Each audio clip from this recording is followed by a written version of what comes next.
Halo, Assalamualaikum. Ketemu lagi bareng Widi di kelas pertama lagi.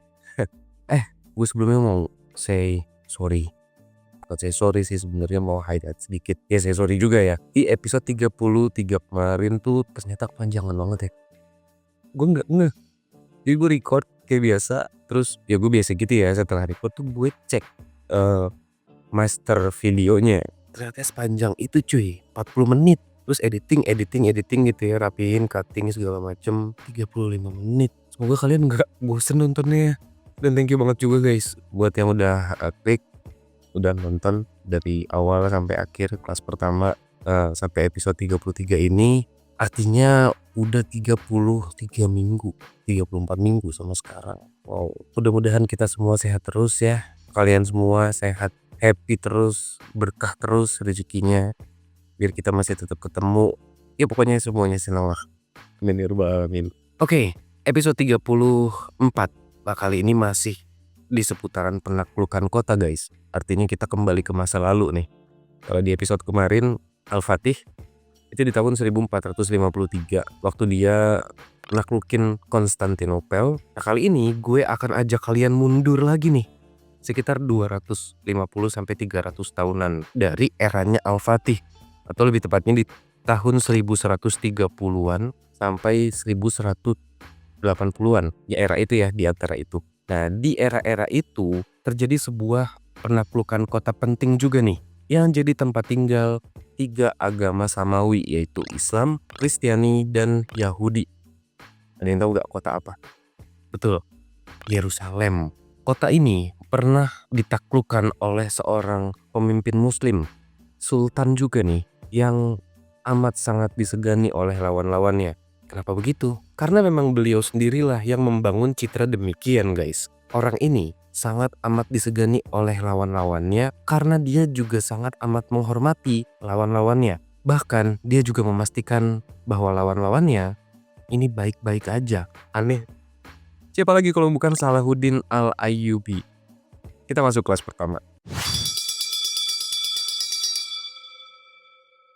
Kayaknya ya, jarang banget ada orang yang sadar kalau ternyata salah satu tokoh penting dalam sejarah perang Islam itu bukan dari kalangan bangsa Arab cuy. Bukan juga dari kalangan bangsawan. Nama aslinya Salah ad-Din Yusuf Ibnu Ayyub. Beliau lahir di Tikrit, sekarang masuk wilayah Irak nih, di sekitaran tahun 1137 atau 1138. Bokapnya Saladin, Najmuddin Ayyub, ini cuman pejabat militer biasa gitu di level bawah, di bawah dinasti Zengid. Ini masih masuk ke Kekaisaran Seljuk ya. Dan ironisnya, Saladin sama keluarganya tuh sempat diusir atau dibuang gitu sama lingkungannya dia nih waktu Saladin baru lahir, masih bayi gitu ya. Jadi memang keluarganya Saladin tuh bukan dari keluarga terpandang yang disegani gitu cuy. Bukan orang kaya yang punya power, no. Nah dari kecil Saladin ini memang tumbuh dan besar di lingkungan yang lagi chaos karena perang salib. Secara nggak langsung, secara nggak sengaja, kondisi ini tuh bikin Saladin ngerti sama dunia politik dan juga konflik dari masih muda. Menariknya, meskipun Saladin tumbuh di lingkungan perang gitu ya, di lingkungan Crusaders, perang salib, chaos dan segala macam, tapi dia bukan tipikal anak kecil yang barbar gitu cuy. Bukan jadi ikut-ikutan perang, no. Justru Saladin seneng banget sama ilmu. Dia suka baca, terus juga suka discuss sama orang lain, suka brainstorming, dan terkenal pendiam. Jadi nggak ada yang nyangka bahwa di masa depan Saladin Al-Ayyubi ini bakal jadi pemimpin perang. Tapi memang dari kecil beliau sudah punya sifat yang beda sendiri nih. Dia tenang gitu ya pembawaannya, terus sabar dan penuh perhitungan. Nah, diketahui Saladin mempelajari ini semua dari Nuruddin Zangki atau Nuruddin Zangi. Nah, beliau ini adalah salah satu pembesar atau penguasa muslim di Syam guys. Dari Nuruddin inilah Saladin ngerti bahwa jihad itu bukan cuma sekedar perang fisik aja. Tapi lebih dari itu, ini merupakan perjuangan moral, membela keadilan, dan menghindari keserakahan. Titik balik hidupnya Saladin justru muncul nggak sengaja guys. Saat itu, Saladin diminta oleh pamannya Asaduddin Sirkuh untuk ikut dalam ekspedisi militer ke Mesir di tahun 1164. Pasukan mereka tuh diminta untuk membantu konflik yang terjadi di internalnya dinasti Fatimiyah. Tapi qadarullah, saat sampai di sana tidak lama pamannya Sirkuh wafat guys. Dan saat itu Salahuddin Al-Ayyubi justru dipercaya untuk jadi wazir. Apa itu wazir? Perdana Menteri. Yes, Salahuddin Al-Ayyubi diangkat jadi pemimpin atau penguasanya Mesir. Udah, dari situ mulai nih kelihatan sifat-sifat kepemimpinannya Saladin yang sangat amat visioner gitu ya. Diketahui Saladin ngebersihin sisa-sisa dinasti Fatimiyah. Disapuin tuh semua sama dia. Terus dia mulai mengembalikan secara pelan-pelan gitu ya guys. Mengembalikan Mesir ke Islam Sunni dan mulai membuat fondasi besar untuk menyatukan dunia Islam yang saat itu memang tercerai-berai. Ini sedikit input dari gue, bahwasanya dinasti Fatimiyah ini adalah kekhalifahan beraliran Islam Syiah Ismailiyah yang memang saat itu lagi berkuasa nih di Mesir. Tapi diketahui dinasti ini itu problematik gitu guys, dan sering terlibat konflik sama dinasti-dinasti lain yang beraliran Sunni.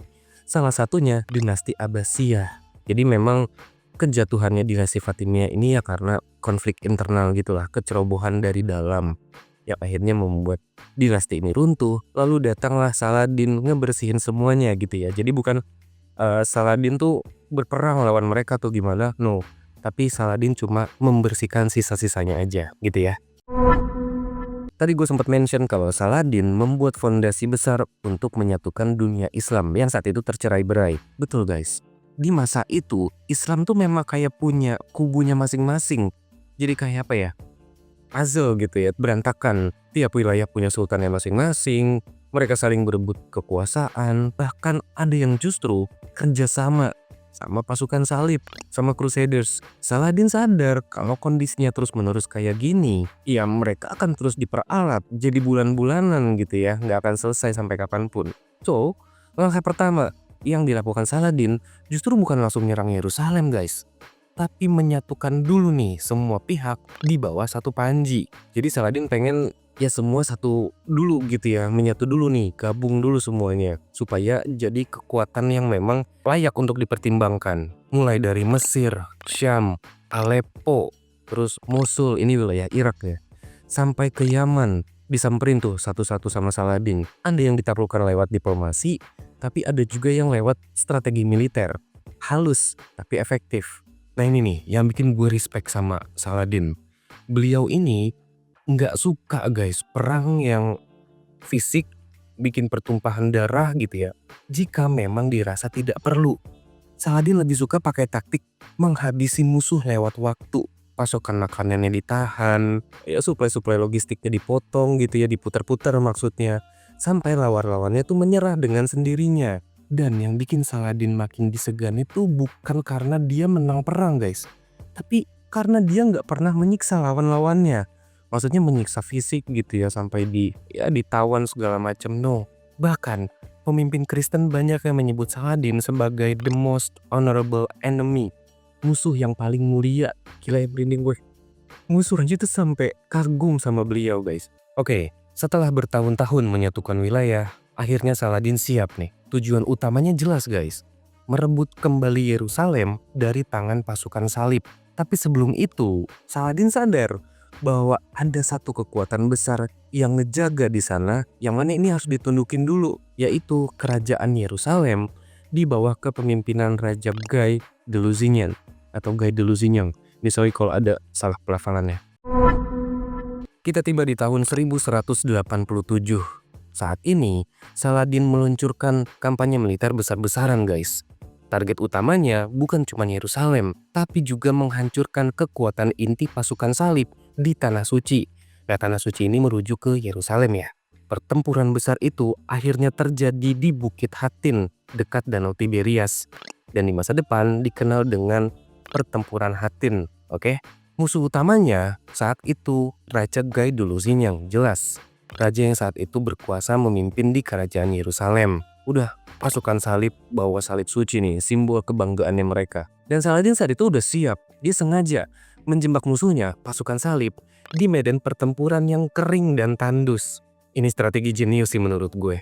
Saat itu, pasukan salib sengaja guys, dibikin jalan jauh tanpa sumber air. Sampai akhirnya mereka kelelahan. Lalu pasukan Saladin membakar rerumputan di sekitarnya mereka. Tujuannya tuh untuk bikin suasana jadi makin panas dan membuat pasukan salib jadi panik gitu ya. Strategi ini dikatakan brutal tapi cerdas. Karena Saladin saat itu bukan cuma memanfaatkan pasukan-pasukannya gitu ya, bukan karena pasukan militernya. Tapi dikatakan karena Saladin main logika dan kesabaran. Udah pasukan salib akhirnya runtuh total, fall. Dan Raja Gai dulu sini yang berhasil ditawan sama pasukannya Saladin. Simbol salib suci direbut dan akhirnya pasukan Saladin memenangkan pertempuran. Dan ini dikatakan bukan cuma kemenangan militer ya guys, tapi lebih dari itu. Ini justru simbolik banget dunia Islam akhirnya bangkit setelah bertahun-tahun diinjak-injak. Yang paling mengagetkan sekaligus bikin gue terkagum-kagum gitu ya sama Saladin. Ini gen respectnya gede banget cuy. Setelah perang, Saladin tidak menghabisi tawanan pentingnya. Bahkan justru dia ngasih air minum untuk Gai Duluzinya nih saat itu kehausan. Kalian bisa kebayang gak? Kalian punya tawanan perang, musuh nih, yang habis singit-singitan gitu ya, habis duel, bisa dikatakan gitu ya. Setelah kalian menang, justru kalian nge-treat tawanan perang ini tuh dengan baik. Atau kalian jadi musuhnya deh, kalian ditawan sama musuh setelah kalah perang nih. Tapi justru kalian di-treat dengan baik, diperlakukan dengan baik, dikasih minum, dibiarkan hidup. Orang Eropa saat itu kaget guys, jelas. Karena mereka pikir Islam tuh barbar. Tapi justru sebaliknya, mereka yang begitu. Saladin beradab.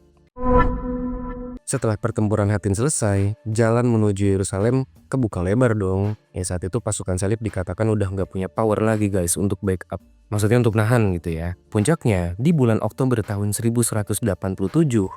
Wih ini berapa ratus tahun yang lalu guys. Ini Oktober juga sekarang. Gue penasaran kan itu.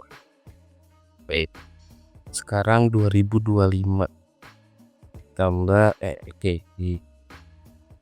838 tahun yang lalu, Saladin dan pasukannya resmi mengepung Yerusalem. Tapi yang bikin sejarahnya makin luar biasa tuh bukan karena dia menang gitu ya, tapi karena caranya beliau menang ini guys. Dikatakan saat itu kota menyerah, ya udahlah ya mau gimana gitu kan. Dan orang-orang Kristen di Yerusalem saat itu dikatakan ketakutan karena mereka trauma, takut dihabisi. Kayak waktu zaman Perang Salib pertama, pasukan salib waktu pertama kali menaklukkan Yerusalem itu kan pembantaian habis-habisan ya. Tapi kalian tahu, Salahuddin Al-Ayyubi justru malah kasih jaminan keselamatan bagi semua warga sipil. Saladin memerintahkan pasukannya untuk tidak mengusik siapapun yang tidak bersenjata. Siapapun warga yang mau keluar dari Yerusalem saat itu, udah diizinin sama dia.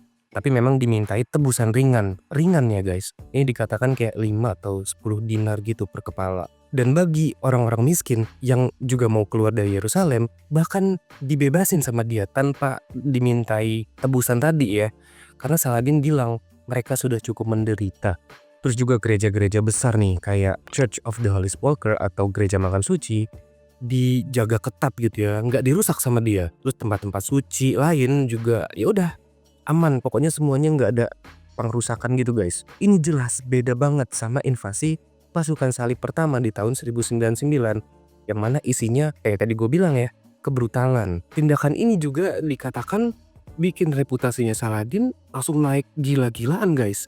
Bahkan di mata musuhnya sendiri. Kayak yang tadi gue mention ya, bahwa emang gen respectnya tuh gede banget guys tindakan ini. Sejak saat itu, Saladin resmi dikenal bukan cuma sebagai penakluk guys, tapi juga sebagai simbol keadilan dan kehormatan perang. Satu kota suci berhasil direbut kembali nih. Tapi bukan dengan kebencian atau kemarahan, melainkan dengan moral dan kebijakan. Dunia Islam bersatu kembali di bawah satu bendera dan nama Salahuddin Al-Ayyubi bergema sampai ke Eropa. Kabar jatuhnya Yerusalem nyampe ke Eropa kayak bom waktu nih. Raja-raja Kristen saat itu marah besar guys. Inggris, Prancis, dan juga Kekaisaran Romawi Suci langsung mengumpulkan pasukan untuk menjalankan misi perang salib ketiga. yang berlangsung antara tahun 1189 sampai dengan 1192. Dan ada satu tokoh penting yang muncul di era ini. Kalian tahu siapa? Richard I dari Inggris alias Richard the Lionheart. Betul. Dia datang ke Tanah Suci bukan cuma buat perang cuy, tapi juga untuk balas dendam dan merebut balik Yerusalem. Richard sama Saladin tuh ibarat dua pemimpin yang sama-sama saling respect tapi nggak sepaham. Mereka sama-sama khatam soal strategi perang ya udah nggak usah ditanya kalau soal itu. Dan juga sama-sama punya jiwa ksatria. Tapi bedanya, Richard adalah tipikal yang keras dan impulsif, sedangkan Saladin sebaliknya nih, sabar dan taktis. Sebetulnya mereka berdua juga nggak pernah ketemu langsung di medan perang gitu ya guys. Tapi mereka sering banget nih diketahui saling tes mental dan taktik lewat pertempuran jarak jauh. Nah, salah satu battle paling terkenal yang melibatkan dua kekuatan ini itu terjadi di dua kota berbeda guys. Yang pertama di Acre dan yang kedua di Arsuf. Sebetulnya Richard ini sering menang di pertempuran-pertempuran kecil. Namun beliau gagal total saat perebutan Yerusalem. Richard juga diketahui memang lebih kuat di lapangan gitu ya. Namun di sini di dalam konteks Perang Salib ketiga ini, Saladin itu lebih unggul dari segi logistik dan juga diplomasi. Akhirnya setelah 3 tahun perang besar, mereka berdua sama-sama sadar gitu ya bahwa nggak akan ada yang menang mutlak di sini. Maka disepakatilah perjanjian Ramlah di tahun 1192 yang berisi, ada yang tahu isinya? Yerusalem tetap di tangan umat Muslim. Namun, umat Kristen yang ingin berziarah diizinkan masuk ke kota dengan aman. Uniknya, hubungan Saladin sama Richard ini justru berlangsung dengan saling respect gitu guys, saling hormat. Saat itu diketahui suatu hari Richard lagi sakit nih di campnya. Kalian tahu apa yang dilakukan Saladin? Beliau mengirimkan dokter pribadinya untuk ngecek kondisinya Richard. Saladin juga mengirimkan buah dan es untuk membantu penyembuhan. Gila, ini musuh di medan perang tapi bisa saling perhatian gitu ya. Bromance banget cuy. Banyak catatan sejarah yang bilang bahwa dua orang ini tuh udah kayak rival yang saling mengagumi. Dari sana muncul mitos besar di Eropa soal Saladin. Banyak kesatria-kesatria barat yang ngelihat dia ini justru bukan sebagai musuh guys, melainkan the perfect knight atau petarung sempurna. Bahkan beberapa legenda Arthurian tuh menyebut nama Salahuddin al-Ayyubi sebagai lambang kesatria sejati. Kalian bisa bayangin gak? Seorang sultan muslim justru malah dijadikan simbol kehormatan di budaya barat. Ini jarang banget loh ada case kayak gini dalam sejarah manusia. Tapi dibalik semua predikat yang diberikan itu, Saladin tetap rendah hati guys. Dia nggak pernah tuh jumawa, bangga yang berlebihan atas semua pencapaiannya. Kata Saladin, yang bikin takut itu justru bukan kalah perang, tapi kalau Allah sampai menghapus karunia sabar dan adil dari dirinya. Ya, paling tidak inilah kalimat yang masih sering ditulis di kitab-kitab biografi tentang Saladin sampai sekarang. Walaupun Saladin udah jadi penguasa paling kuat di Timur Tengah saat itu ya, tapi kehidupannya nggak berubah jadi mewah cuy. Catatan sejarah ada yang bilang, waktu beliau wafat di tahun 1199, tidak ada harta yang ditinggalkan kecuali pedang dan beberapa koin perak. Harta kekayaannya Saladin tuh dikatakan udah habis untuk perang gitu ya, dan juga didonasikan untuk rakyat. Di istananya nggak ada tuh kayak ukiran-ukiran bertatakan emas, berlian atau yang lain sebagainya, no. Bahkan dikatakan Saladin ini sering makan bareng tentaranya di lantai. Ini jadi kayak apa ya, mungkin kalau kita ngeriung gitu kali ya. Luar biasa. Saladin juga dikenal dekat sama ulama cuy. Dia nih nggak segan untuk minta advice gitu ya, minta nasihat. Dan Saladin diketahui juga sering turun nih ke rakyat, turun langsung. Ya belusukan gitu ya. Ini yang beneran belusukan. Di masa itu, pemimpin kayak gitu tuh jarang banget guys. Ya di masa sekarang juga jarang ya. Banyak nih musuhnya yang terheran-heran gitu sama tindak tanduknya Saladin. Karena bagaimana bisa orang seberkuasa itu dengan jabatan setinggi itu, tapi di waktu yang bersamaan juga serendah hati itu. Tapi justru disinilah guys kekuatannya. Karena Saladin nggak haus kekuasaan. Para pengikutnya tunduk atau nurut sama Saladin bukan karena takut, tapi karena hormat. Jelas ya, gue juga kayaknya akan melakukan yang sama sih kalau jadi anak buahnya Saladin. Respect. Nah dari sisi keluarga, Ternyata diketahui Saladin ini merupakan sosok ayah yang lemah lembut guys. Anak-anaknya tuh diajarkan kedisiplinan dan ilmu agama sedari kecil. Jadi bukan cuma strategi perang aja. Menurut beliau, kemenangan sejati itu bukan didapatkan dari medan perang, tapi justru ketika kamu bisa menaklukkan atau memenangkan hatimu sendiri. Di akhir hidupnya, diketahui kesehatan Saladin melemah guys. Saat itu Saladin tinggal di Damaskus, Suriah, yang mana ini juga jadi pusat pemerintahannya setelah beliau berhasil menyatukan Mesir dan Syam. Jadi bisa dibilang markas besar atau istananya Salahuddin Al-Ayyubi itu terletak di Citadel of Damaskus, sebuah benteng besar yang sampai saat ini masih berdiri. Tahun-tahun terakhir dihabiskan Saladin dengan mengatur kembali wilayah Mesir dan juga Syam. Beliau juga sambil menjaga perdamaian pasca perjanjian Ramah ya. Namun, kesehatan beliau ini diketahui drop cepat banget guys di awal Maret tahun 1193.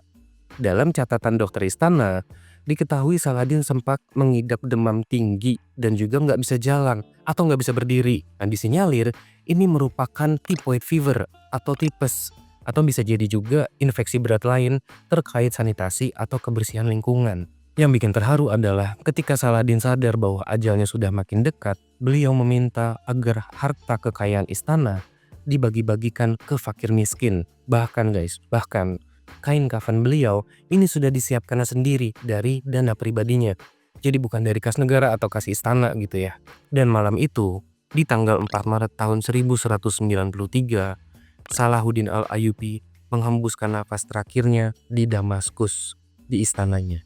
Hari itu, Islam kehilangan satu lagi pemimpin yang bukan cuma jago perang ya, tapi juga berjiwa lembut dan adil loh.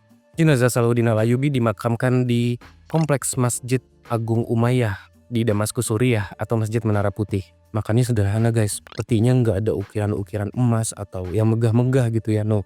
Di sebelahnya terdapat nisan marmer putih yang ditambahkan kemudian oleh Sultan Ottoman, yaitu Sultan Abdul Hamid II. Bahkan Raja Jerman, Raja Wilhelm II ini pernah datang juga ke makamnya Saladin di tahun 1898 dan menyumbang sebuah peti marmer gitu ya, sebagai tanda penghormatan kepada Saladin. Tapi ya sampai sekarang peti pertamanya, petinya yang sederhana itu masih tetap digunakan sampai sekarang guys. Memang itu permintaan beliau ya, sebagai tanda kerendahan hatinya.